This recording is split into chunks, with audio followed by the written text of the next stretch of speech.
வணக்கம். இன்றைக்கி குக்கிங் அலப்பறையில் நாட்டுக்கோழி பெப்பர் கிரேவி செய்ய போகிறோம். அது எப்படி செய்யலாம் பார்க்கலாம் வாங்க. நாட்டுக்கோழி வாங்கி வச்சுருக்கோங்க, கட் பண்ணி வச்சுருக்கேன். இதை நம்ம நல்லா கழுவி எடுத்துன்னு வந்துடலாம். இந்த கறி நல்லா அலசி வச்சுருக்கேன். இதை இப்போ நம்ம குக்கரில் போட்டு 3 விசில் வச்சுக்கலாம். 2 வெங்காயம் பொடியாக நறுக்கி வச்சுக்கிறேன், அதையும் சேர்த்துக்கலாம். 2 தக்காளி பொடியாக நறுக்கி வச்சு அதையும் கொஞ்சம் சேர்த்துக்கலாம். கொஞ்சமாக இஞ்சி பூண்டு பேஸ்ட்டு கொஞ்சம் சேர்த்துக்கலாம். மிளகாத்தூள் 3 ஸ்பூன் சேர்த்துக்கலாம். இது வீட்டு மிளகாத்தூளுங்க, மஞ்சள் தூள்லாம் இதிலே இருக்கும், அதெல்லாம் நான் மஞ்சள் தூள் சேர்க்க மாட்டேன். இது வேக வைக்கிறதுக்கு தண்ணி கொஞ்சம் சேர்த்துக்கலாம். ஒரு 3 விசில் வச்சு நம்ம வேக வச்சுக்கலாம். இது பாருங்கள், 3 விசில் விட்டுட்டு நம்ம எடுத்து வச்சுருக்கோம். இதை நம்ம தாளிப்பு கொடுத்துக்கலாம். குக்கர் சூடு ஏறிச்சிங்க. இப்போ ஒரு 100 ml எண்ணெய் சேர்த்துக்கலாம்.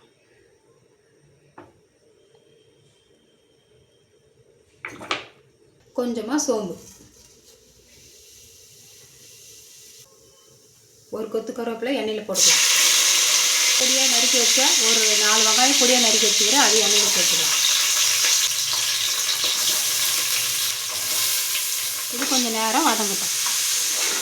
பாருங்க, நல்லா வதங்கிடுச்சு. நம்ம இஞ்சி பூண்டு பேஸ்ட்டு இதில் சேர்த்துக்கலாம். நம்ம வேக வைக்கும் போதே அதில் போட்டு வேக வச்சுட்டோம், அதனால் கொஞ்சமாக சேர்த்து வதக்கலாம். பொடியே நறுக்கி வச்ச 2 தக்காளி இதில் சேர்த்துக்கலாம். இது கொஞ்சம் நேரம் எண்ணெயிலே வதங்கட்டும். கல்லுப்பு சேர்த்துக்கலாம். இதில் நல்லா வதங்கிடுச்சு.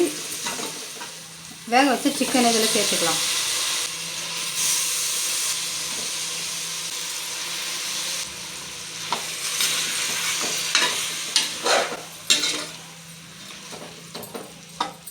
வச்ச சிக்கன் தண்ணி இதில் சேர்த்துக்கலாம்.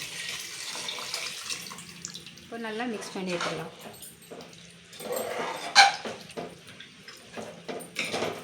இப்போ ஒரு மூடி போட்டு மூடி வச்சிடலாம்.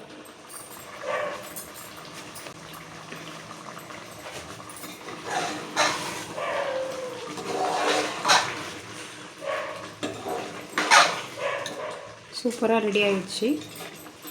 இப்போ இதில் நம்ம பெப்பர் தூவிக்கலாம். பெப்பர் தூள் 1 ஸ்பூன் தூவிக்கலாம். இது நல்லா மிக்ஸ் பண்ணிக்கலாம்.